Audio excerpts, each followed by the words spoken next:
Hello friends, welcome to টিয়াস kitchen. আজকে আমি বানাতে চলেছি ফুলকপি আর মুসুর ডাল দিয়ে একটা খুব দারুণ স্বাদের রান্না করেছি। আপনাদেরকে পুরো রান্নাটা দেখাচ্ছি, চলুন। আমি ডালটা ধুয়ে ভালো করে সিদ্ধ করতে দিয়ে দিলাম। এর মধ্যে আমি তেল ছড়িয়ে দিচ্ছি যাতে ডালটা তাড়াতাড়ি সিদ্ধ হয়ে যায়। 15 মিনিট ঢাকনা লাগিয়ে রেখেছিলাম। দেখুন ডালটা সিদ্ধ হয়ে গেছে। আমি এটাকে নামিয়ে নেব।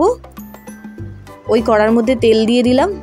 তেলের মধ্যে কেটে রাখা আলুগুলো দিয়ে দিচ্ছি, হলুদ দিয়ে দিলাম, লবণটা দিয়ে দিচ্ছি, দিয়ে ভালো করে আলুটাকে ভেজে নিয়েছি। দেখুন ভাজা হয়ে গেছে, নামিয়ে নেবো এবার আলুটা।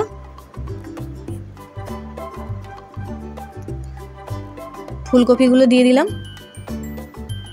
এবার পরিমাণ মতো হলুদ আর লবণটা দিয়ে দিচ্ছি, দিয়ে আমি ফুলকপিগুলোকে ভেজে নেবো। দেখুন ফুলকপিগুলো ভাজা হয়ে গেছে, নামিয়ে নেবো।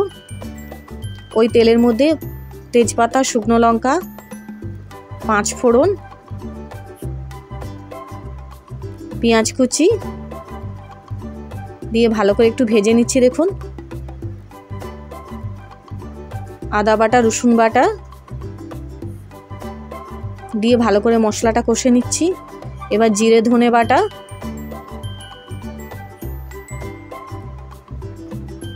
টমেটো কুচি দিয়ে ভালো করে এবার মশলাটা কষে নেব।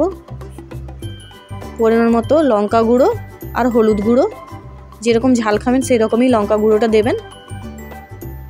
অল্প জল দিয়ে এবার মশলাটা ভালো করে কষে নেব। এবার ভেজে রাখা ফুলকপি আর আলুটা দিয়ে দিচ্ছি, দিয়ে মশলার সাথে মিশিয়ে নিলাম। এবার আমি ওপর থেকে সিদ্ধ করা ডালটা দিয়ে দিচ্ছি।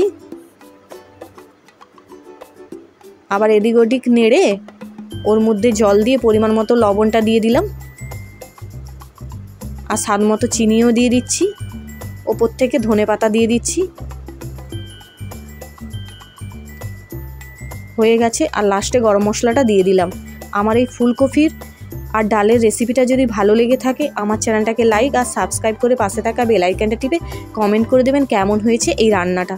ভিডিওটা দেখার জন্য ধন্যবাদ।